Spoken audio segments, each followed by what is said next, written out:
మన దేశంలో ఈ మెడికల్ షాప్స్ పైన సరైన రెగ్యులేషన్స్ లేని కారణంగా మనం ఎలాంటి సమస్యని చెప్పినా వాళ్ళు మనకు మెడిసిన్స్ ఇస్తున్నారు. సో మనం కొన్ని డాక్టర్ ప్రిస్క్రిప్షన్ లేకుండానే కొని వాడుతున్నాం. ఇలా మనం వాడే కొన్ని టాబ్లెట్స్ మరియు వాటి యొక్క సైడ్ ఎఫెక్ట్స్ గురించి తెలుసుకుందాం.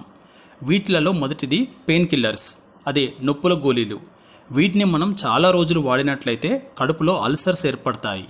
అలాగే కిడ్నీ, లివర్ మరియు జీర్ణ వ్యవస్థపై ప్రభావం చూపుతాయి. ఈ పెయిన్ కిల్లర్స్ డాక్టర్ సలహాతో వాడినట్లయితే మనం కంగారు పడాల్సిన అవసరం లేదు.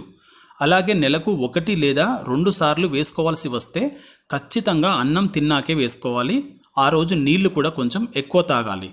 మీరు వీటిని ఎక్కువ రోజులు ప్రతిరోజు వాడడం మాత్రం అస్సలు మంచిది కాదు. మీరు డాక్టర్ని మార్చినప్పుడు కొత్తగా వెళ్ళిన డాక్టర్కి మీరు ఇదివరకు వాడిన మందుల చిట్టిని చూపించాలి. మీకు ఎలాంటి పెయిన్స్ ఉన్నా వాటి యొక్క మూల కారణం తెలుసుకొని నయం చేసుకోవాలి. ఎందుకంటే ఈ పెయిన్ కిల్లర్స్ టెంపరరీ రిలీఫ్ కోసం మాత్రమే. రెండవది, మనం అజీర్తి, కడుపులో మంట, ఛాతిలో మంట, అలాగే పొట్టలో ఏమైనా ఇబ్బందులు ఉన్నప్పుడు చాలామంది డాక్టర్ సలహా లేకుండానే మెడికల్ షాప్స్లలో మందులు తీసుకుంటున్నారు. వీటిల్లో సాధారణంగా 3 రకాల మందులను వాడుతున్నారు.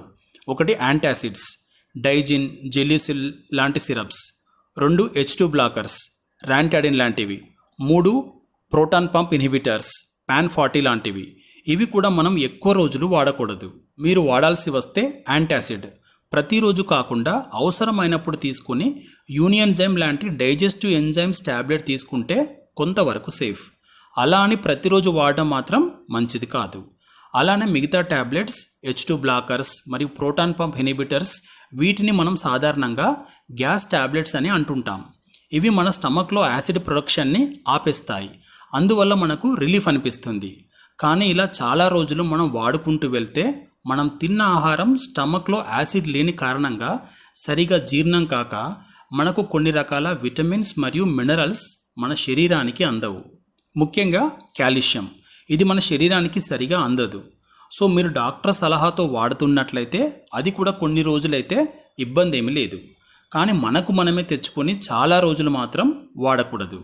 మనకున్న సమస్యకు కారణం తెలుసుకొని ఆహారపు అలవాట్లను మార్చుకొని నయం చేసుకోవడమే మంచిది. ఇక మూడవది యాంటీబయాటిక్స్. వీటిని మాత్రం డాక్టర్ సలహా లేనిది అస్సలు వాడకూడదు. ఇవి మంచి క్వాలిఫైడ్ డాక్టర్ సలహా మేరకే వాడాలి.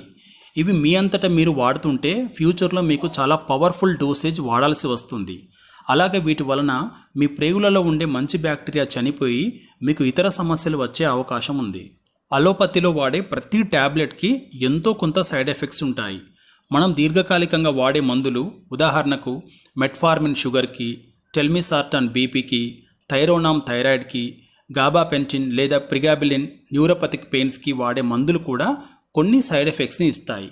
కానీ మనం ఈ సైడ్ ఎఫెక్ట్స్ని మంచి ఆహారపు అలవాట్లతో అధిగమించే అవకాశం ఉంది. నేనేమి డాక్టర్ని కాదండి. ఇవన్నీ నేను కొన్ని నా సొంత అనుభవం నుండి, కొన్ని మా కుటుంబ సభ్యులు వాడటం వలన, మరికొన్ని నాకున్న కొన్ని మంచి పరిచయాల వలన, ఇంకా కొన్ని రీసెర్చ్ చేసి తెలుసుకున్న కొన్ని విషయాలను మీతో షేర్ చేసుకుంటున్నాను. ఈ రోజుల్లో ట్యాబ్లెట్స్ లేకుండా బ్రతకడం కష్టమైంది. కానీ సాధ్యమైనంత వరకు వాడాల్సిన అవసరం రాకుండా ప్రయత్నిద్దాం. మీకు ఈ కాంటెంట్ నచ్చినట్లయితే వీడియోని లైక్ చేసి ఛానల్ని సబ్స్క్రైబ్ చేసుకోండి. Thank you.